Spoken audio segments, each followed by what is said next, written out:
It's a Money Monday with the University of Michigan Credit Union. I'm Lucy Ann Lance. This is Ann Arbor's Talk Station, 1290 WLBY. Today we're going to learn about how to plan for and enjoy our retirement. A recent report from Northwestern Mutual found that Americans on average expect to work until age 65. That's up from 62.6 just a few years ago.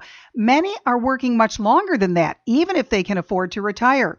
About 650,000 Americans in their 80s were working last year, according to the analysis of census data by the Wall Street Journal. That's up about 18% from a decade ago. Given the increase in longevity, it's not surprising that Americans are working longer, but the motivation to stay on the job isn't necessarily financial. That same report found that nearly 20% of respondents between 65 and 74 with investment assets of between $2 million and $5 million were still working.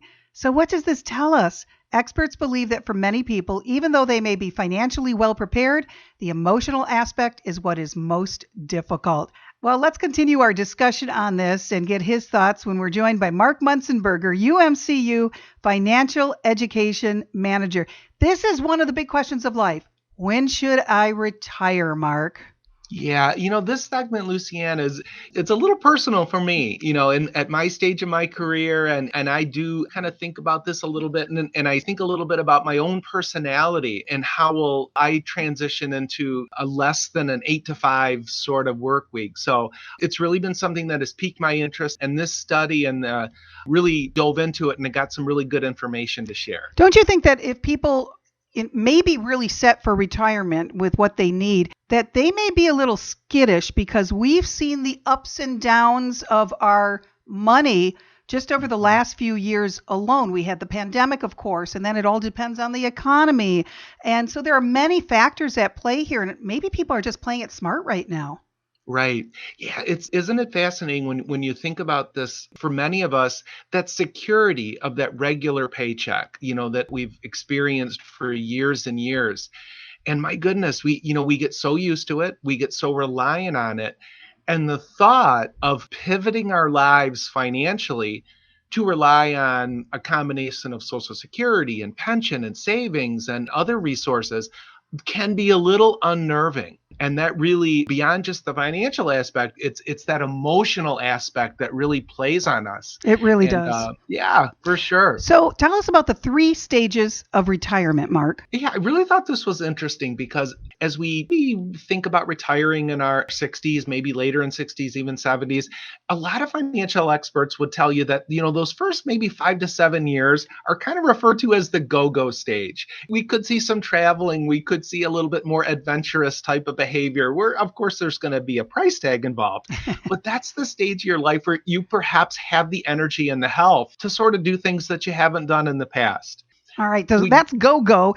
What's the next one? Well, we're inevitably going to get a little bit older, and that's the times where maybe we're going to slow down a little bit. It's called the slow go years.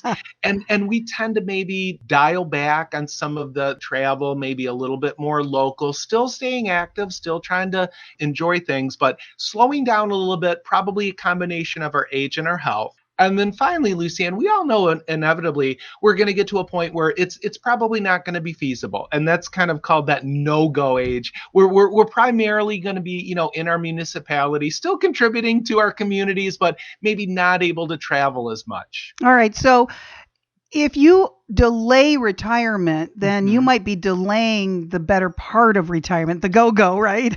Well, right. And that's where we've seen some studies and some of the experts say, really, let's not forego those years when you may stop work, but you still have the energy and really the desire to kind of go out and do some things you haven't done before.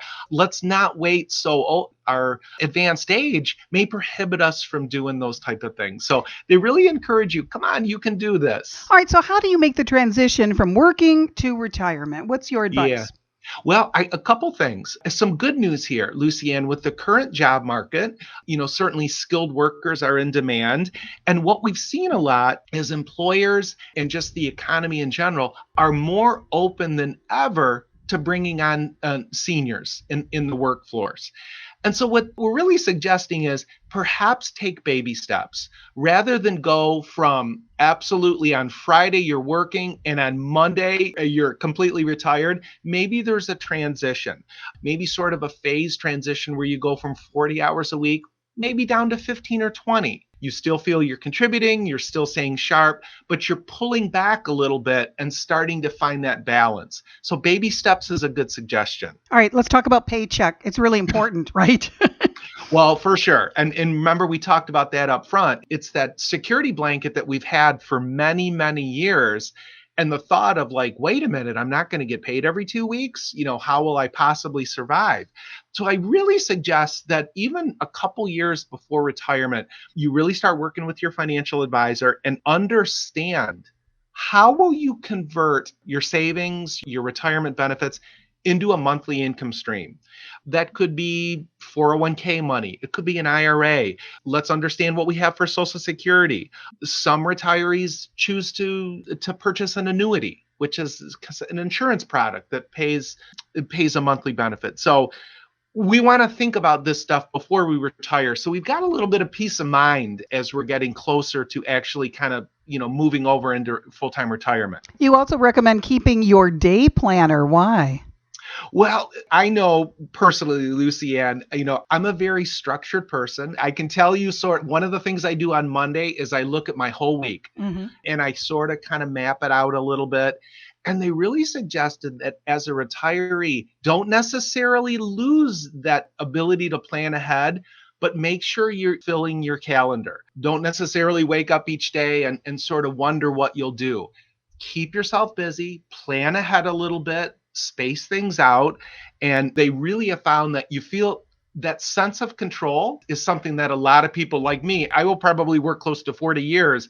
I need a little bit of that structure in my life to keep myself happy. Well, and it's also important to have value. And that brings us to your final thought. And that is regarding accomplishments. You still need to have those accomplishments in your life. Yeah, absolutely. I am somebody, again, at the end of the day, I feel good when I feel like I've accomplished a few tasks or events, that type of thing. And we know it's going to be different. We know it's going to be different in retirement. And so we're encouraging people, just be patient with yourself. But there are things, right, to really keep us active. Stuff like volunteering in the community. Lucy Ann, maybe even trying new things. Maybe you're going to take up golf at the age of 65. You don't have to be an expert, but maybe you'll enjoy it. Yeah, do something that matters to you, that gives you pleasure, that keeps you vital and vibrant and contributing to the community. That's all still important as long as you have your health and you feel like you can give of yourself, right? Right. And you may have not had this opportunity because of time demands, work demands, and those kind of things when you were working. And now all of a sudden you've got a little bit extra time. Maybe you want to, enjoy a new hobby or go out on a limb a little bit. I'll tell you, Lucy Ann, I have a really good relationship with an organization here in Washtenaw County. It's called Elder Care, and they do continuous learning. All programs online and in person here for seniors on all sorts of topics.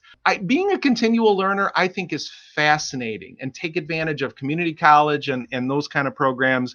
I know I'm going to continue to coach sports. That's one of my favorite things. Yes. And I love being out on the basketball court with kids. So I think it's important to stay social, stay active, and contribute. And I think you'll really enjoy those retirement years. Yeah, great advice from Mark Munzenberger, UMCU Financial Education Manager. He gives financial education seminars each month at UMCU. For more information, you can go online to umcu.org and sign up today. You do not have to be a member of UMCU. They would love you to be, but you do not, and it is free as well. umcu.org. Thanks so much, Mark. Thanks for reminding us that we can be vital and exciting and vibrant and contribute in our later years. You just have to plan out your life and be able to get there, right? You will get there. I promise. You will get there. It's, absolutely. Yep. Thanks, you will. Mark. You're listening to Ann Arbor's Talk Station, 1290 WLBY.